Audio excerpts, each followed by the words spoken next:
This is a dog sled, and I'm going to go over some of the parts that are on here. And my cameraman is my son, so he might have to move in on certain shots to show certain things. So, okay, you got your dog sled, and then William, if you want to move over here, I can show him the back part. What you have here is a mat. Careful, not quite that close maybe. This mat here, and this is the brake, the back brake. Can you get that in there for him?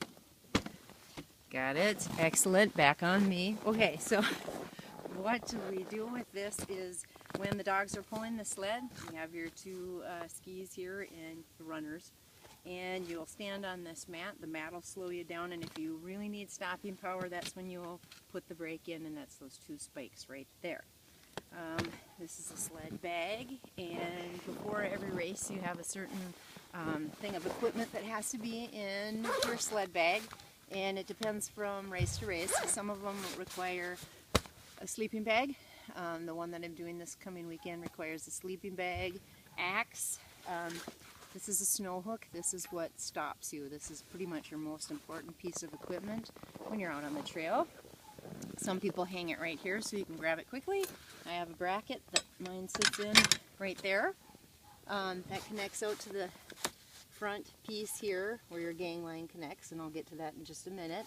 There is an additional safety rope that connects here and up here in case sometimes if you get into a situation where there's not enough snow, you can't set your hook, which means you can't stop, which could lead to trouble.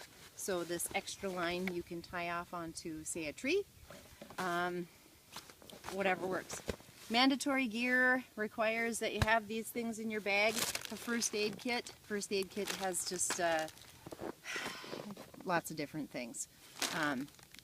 Gauze, bandages, peroxide, scissors, alcohol prep pads. It just depends on the driver. Required, you have to have a knife. I keep one in here. I also keep one in my bag where I also keep my spare knife and my cable cutters, which I can't actually see. Oh, here they are. And this is required to be on your person as well. You have to have it in your pocket.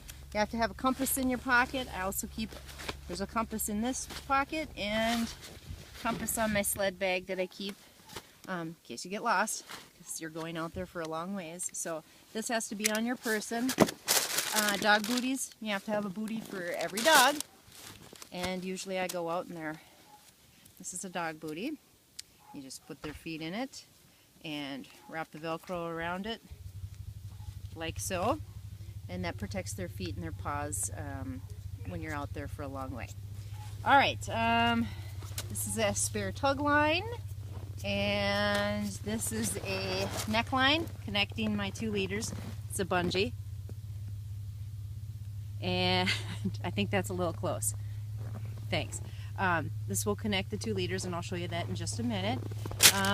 All the dogs have a tug line that connects them. I keep spare ones because things can break all of a sudden and you'll find yourself needing these spare parts. What else do you have to have in the bag? I think that's about it. If you're racing at night, you have to have, yep, sometimes you're right, thank you, snowshoes. The last race I was in, you had to have snowshoes. I took my snowshoes out because I don't put extra gear if I don't need it. I don't have it in the bag because of weight.